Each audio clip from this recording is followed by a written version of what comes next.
Hello friend, आज सच में Sunday के दिन भाई थोड़ा सा लेट उठ के बड़ी दिक्कत हो गई, क्योंकि सारे काम ही लेट हो गए। नहीं तो रोज सुबह जल्दी उठ के सब अपने अपने कामों में लगते हैं, तो मैं भी अपने अपने काम टाइम से निपटा लेती हूँ।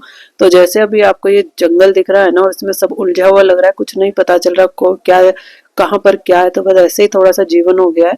लेकिन आज मुझे पता था कि भाई आज संडे है, तो सबके लिए कुछ स्पेशल बनाना है। तो मैं आज बना रही थी पकोड़े। तो सबसे पहले मैंने पालक के पकोड़े बनाने की तैयारी की, क्योंकि सभी को पसंद भी आएंगे, और पालक है तो वो वैसे भी हेल्दी है।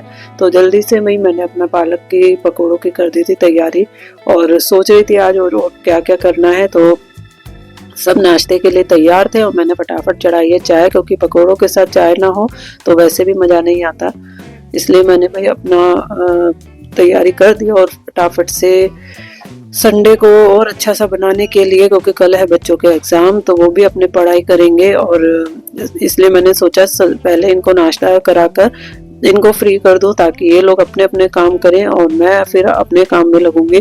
तो संडे का दिन वैसे सबसे ज़्यादा बोरिंग दिन लगता है मुझे, क्योंकि आज के दिन काम कोई भी टाइम पर नहीं होता। कितना भी कर लो कुछ ना कुछ गड़बड़ हो ही जाता है। नहीं तो डेली जल्दी अपने टाइम से उठने के बाद हमें अपने काम रूटीन से हो ही जाते हैं। तो भाई मैं अपने जल्दी से पालक के पकोड़ों में बेसन और मसाले मिलाकर मैंने तैयारी कर ली है अपने पालक के पकोड़ों की। और इन्हें बनाकर मैं आलू के भी थोड़े से बनाऊंगी। तो आलू के जब मैं पकोड़े बनाती हूँ तो मैं उन्हें गोल नहीं काटती, मैं उसे फिंगर चिप्स की तरह ही कट करती हूँ आलू को, ताकि क्योंकि बच्चों को उसी तरीके के पसंद है। तो जो भी चीज़ बनती है बच्चों के अकॉर्डिंग ही बनती है। हम लोग तो सब चीज़ खा ही लेते हैं। तो बस आज बच्चों के लिए स्पेशल यही था। और जल्दी से इन कामों को करने के बाद मैं देखती हूँ आज कब फ्री होंगी, क्योंकि अभी तो मुझे लगता है कि आज सारा काम लेट और बहुत लेट हो जाएगा, और कोई भी काम टाइम से होने वाला नहीं है। तो अभी तो मुझे ये भी डाउट था कि मैं अपना ब्लॉग आज डाल पाऊंगी या नहीं डाल पाऊंगी। कोशिश यही थी कि टाइम से डाल दूं, और इसलिए काम भी कर रही थी। लेकिन वाकई में थोड़ा सा लेट होने के बाद सारे काम बिल्कुल उल्टे सीधे हो जाते हैं। तो आज बस सोच रही थी कि आइंदा से अपने टाइम पर उठ के सारे काम टाइम से ही करूँगी। तो बच्चों को अगर लेट उठना है या तो बिल्कुल लेट उठ सकते हैं, लेकिन अगर मैं लेट उठी तो सारे काम गड़बड़ हो जाएंगे जो आज हो गए हैं। लेकिन फ्रेंड मैं ये सब काम करते करते ना कई बार अपने पुराने दिन भी बहुत याद करती हूँ। मुझे लगता है कि हम लोग भी ऐसे ही भाई संडे के दिन और छुट्टी वाले दिन अपने घर में ऐसे ही बस लेट उठने की कोशिश करते थे। लेकिन एक बात है भाई, हम लोग कभी इतना लेट नहीं उठते थे जितना आजकल बच्चे उठते हैं, क्योंकि भाई हमारे मम्मी पापा फिर भी हमें टाइम से उठा ही देते थे, और उस कारण से हम लोगों की भी आदत थी कि हम लोग भी टाइम से उठते थे, इतना लेट नहीं उठते। लेकिन आजकल के बच्चे मेरे को लगता है हमसे ज़्यादा लेट उठते हैं। तो अपने पुराने दिनों को याद करते हुए मुझे भी कई बार मज़ा आता है कि इन बच्चों को देखकर अपना जीवन याद आने लगता है, और बहुत चीज़ें बचपन की वही मिस करने लगते हैं। तो मेरे साथ ये अक्सर होता है कि जब मैं बच्चों के कभी स्कूल जाती हूँ या बच्चों की कोई चीज़ देखती हूँ, तो मैं सच में उन चीज़ों में अपने बचपन की चीज़ों को ढूंढकर बहुत मतलब सुकून मिलता है, अच्छा लगता है। वो दिन याद ताज़ा हो जाते हैं, तो बस कई बार इमोशनल भी हो जाते हैं।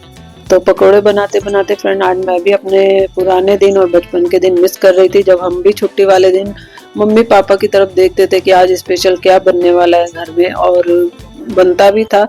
तो बस आज यही मिस करके थोड़ा सा मन दुखी हो गया और खुशी भी हो गई। पता नहीं क्या हो गया, कुछ नहीं पता चलता, लेकिन अच्छा लग रहा था।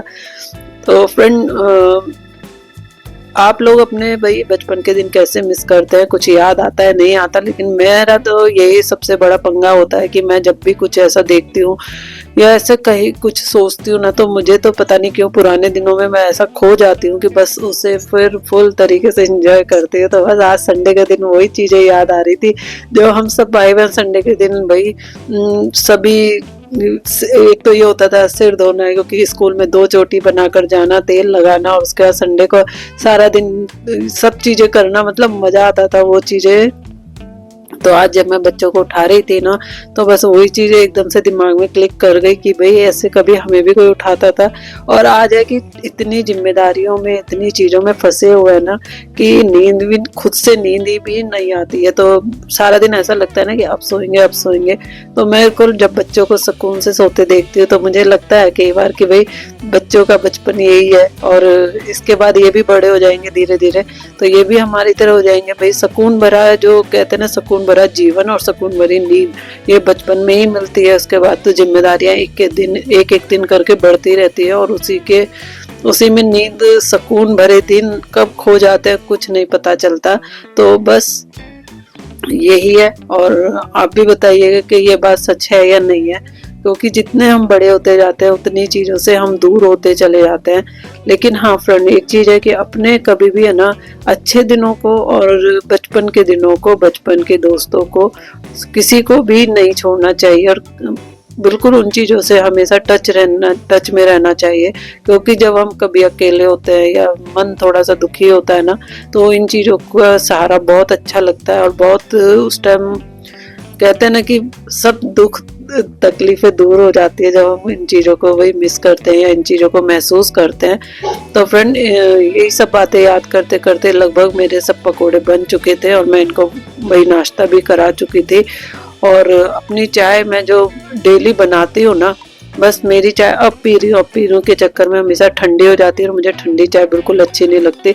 तो भाई इस गैस पे बन रहे थे धीरे धीरे पकोड़े, तो बस दूसरी बड़ी गैस पे रखकर मैंने इसे किया चेंज और सोच रही थी कि जल्दी से इनको नाश्ता करा दूं, फिर बाकी के कामों में लगूं, अपना व्लॉग बनाऊं, आप लोगों से बात करूं।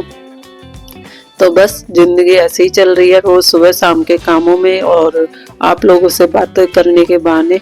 तो ऐसे ही कट रहा है ये सफ़र। और आप बताना जरूर कि आप लोग क्या संडे में स्पेशल करते हैं या कुछ बनाते हैं या कैसे अपना संडे बिताते हैं। तो भाई मैं तो अभी इसे ही बना रही थी और इसको बनाते बनाते जब मैं फाइनल इसे कर लिया तो अपने साग की शाम की तैयारी करूंगी फ्रेंड, जो मैंने सुबह उबाल लिया था। तो शाम को बनाने वाली हूँ मैं साग और मक्के की रोटी। तो वो भी मैं आपके साथ जरूर शेयर करूंगी कि मैं कैसे बनाती हूँ।